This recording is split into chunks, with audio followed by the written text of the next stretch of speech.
Friends அனைவருக்கும் அன்பான வணக்கம். இன்னைக்கு நம்மளோட சமையல்ல தேங்காய் பால் செய்யறது எப்படின்னு தாங்க நம்ம பார்க்க போறோம். நான் மீடியம் சைஸ் அளவுக்கு தேங்காய் எடுத்திருக்கேன். அதை வந்து நல்லா துருவி எடுத்திருக்கேன் ஃப்ரெண்ட்ஸ். பாருங்க, ஒரு மிக்ஸி ஜார்ல நம்ம அதை சேர்த்துக்கலாம். 4 ஏலக்காய் எடுத்திருக்கேன்.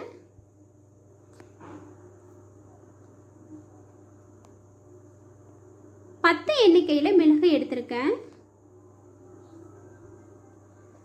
கொஞ்சமாக சுக்கு எடுத்திருக்கேன் ஃப்ரெண்ட்ஸ். இதை வந்து நம்ம தட்டி சேர்த்துக்கலாம். கொஞ்சமாக தண்ணி ஆட் பண்ணிக்கலாம் ஃப்ரெண்ட்ஸ். 1 டம்ளர் அளவுக்கு ஊற்றி நல்லா மிக்ஸி ஜாரில் அடித்து எடுத்துக்கலாம்.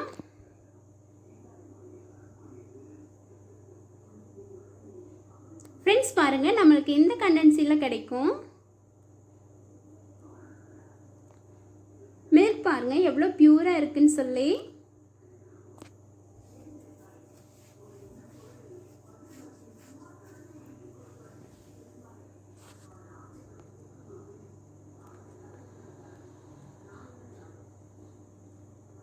ஃப்ரெண்ட்ஸ், நம்ம இன்னொரு டைம் கூட அடைச்சிக்கலாம்.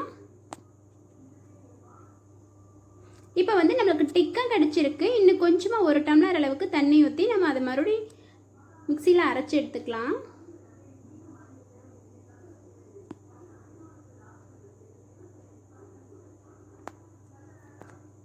ஃப்ரெண்ட்ஸ், நான் வந்து 3 டம்ளர் ஆகிற அளவுக்கு நான் எடுத்திருக்கேன். ரொம்ப தண்ணி மாதிரியும் ஆகிடக்கூடாது, ரொம்ப திக்காக இருக்கிற மாதிரியும் இருக்கக்கூடாது. மீடியமாக இருக்கிற மாதிரி நம்ம தண்ணி ஊற்றி மிக்ஸ் பண்ணி எடுத்துக்கலாம். ஃப்ரெண்ட்ஸ், இப்போ கேஸ் பற்ற வச்சு நம்ம மீடியம்லாம் வச்சுக்கலாம். ஹை ஃப்ளேமில் வச்சோம் அப்படின்னா ரொம்ப சீக்கிரமாக கொதி வந்துடும். ஆல்ரெடி நம்ம கொஞ்சமாக தானே வச்சுருக்கோம், அதனால் வந்து நமக்கு ஸ்லிம்மில் வச்சாலே போதுமானது. ஒயிட் சுகர் சேர்த்திக்கிறதா இருந்தால் சேர்த்திக்கலாம். நம்ம அதே கலரில் வந்து நம்மளுக்கு மில்க் கிடைக்கும். ஆனால் நான் வந்து நாட்டு சக்கரை சேர்த்துருக்கேன். இது வந்து கலர் கொஞ்சம் சேஞ்ச் ஆகும் ஃப்ரெண்ட்ஸ்.